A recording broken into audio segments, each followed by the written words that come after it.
Salut! Les insecticides bio, solution miracle ou impact sous-estimé. Dans la quête d'une agriculture plus respectueuse de l'environnement, les insecticides biologiques apparaissent souvent comme une alternative séduisante aux produits chimiques conventionnels.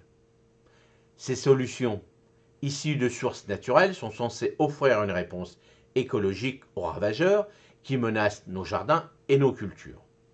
Mais sont-elles réellement la panacée ou que l'on imagine? Efficacité en question. Alors là, on va partir dans des noms un peu bizarres.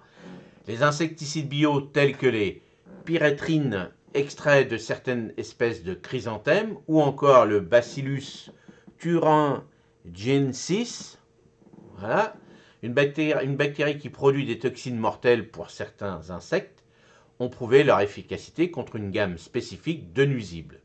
Cependant, leur action peut être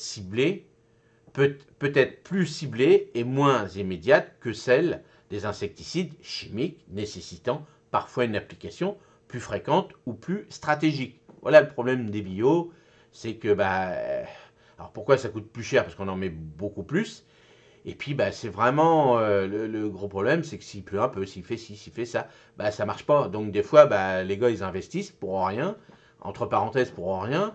Et puis, voilà, c'est pour ça qu'à un moment donné, faut réfléchir un petit peu. Et puis, peut-être des fois, alors, moi, par exemple, dans ma petite pépinière, vous voyez, je sors quand j'ai trop de pucerons. Je vais pas mettre aucun produit dessus. Et je les sors, je sais que les oiseaux vont venir les manger. Puis, si vraiment il n'y a rien à faire, je détruis, voilà. Comme je vous ai dit, je ne produis pas énormément non plus. Mais c'est vrai que le gars qui fait des millions de pots, à un moment donné, il est embêté parce que il a des comptes à rendre à ses investisseurs et autres. Donc, mais bon, on va y arriver, on va trouver des solutions. Mais c'est vrai que, vous voyez, ça fait plus de boulot.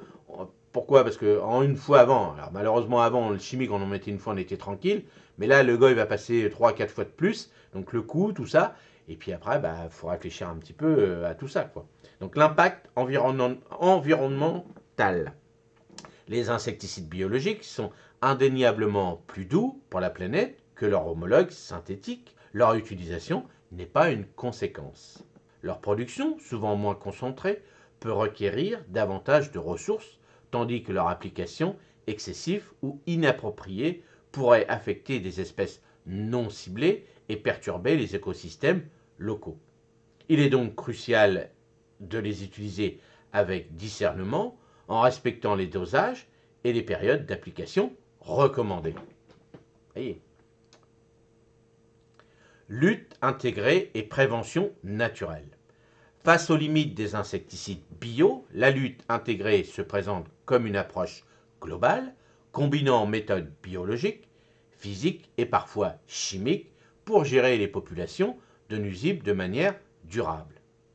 Cette stratégie repose sur une connaissance approfondie des écosystèmes et vise à renforcer les défenses naturelles des plantes et favoriser la biodiversité.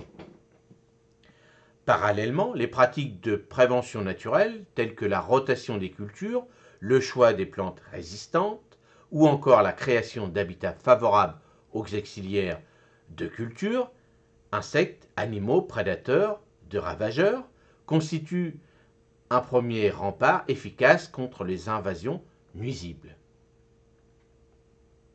La conclusion: les insecticides biologiques offrent une alternative intéressante aux produits chimiques, mais ils ne sont pas exempts d'impact et doivent être utilisés en tant qu'élément d'une stratégie de gestion intégrée des nuisibles. La prévention, l'éducation et une compréhension approfondie des écosystèmes restent nos meilleurs alliés pour protéger nos cultures de manière durable et respectueuse de l'environnement. En tant que jardinier et agriculteur, notre rôle est de trouver le juste équilibre entre intervention et observation pour travailler de concert avec la nature plutôt contre elle, bien sûr. Moi, je dis toujours, allez vous balader dans vos potagers, allez vous balader dans vos jardins, et avant que ça fasse une grosse invasion, un petit peu de puceron, vous coupez les feuilles, la tête, et puis là, hop, vous mettez ça. Alors surtout, ne secouez pas, vous coupez, vous mettez ça au-dessus, quand vous coupez d'un petit seau, vous les mettez dedans, vous les brûlez, vous faites ce que vous voulez avec, mais voilà, ça, on limite Si vous n'allez pas visiter vos potagers, tout ça régulièrement, bah, c'est là que ça va pas, que ce soit pour les arrosages, les préventions, tout ça, c'est hyper important. Mais je pense que vous le faites souvent parce qu'on est tous pareils. On adore le matin, si on peut, ou le soir, ou quand on a une journée libre, d'aller se balader, de respirer cette bonne air de nos potagers. Allez, à demain matin. Merci.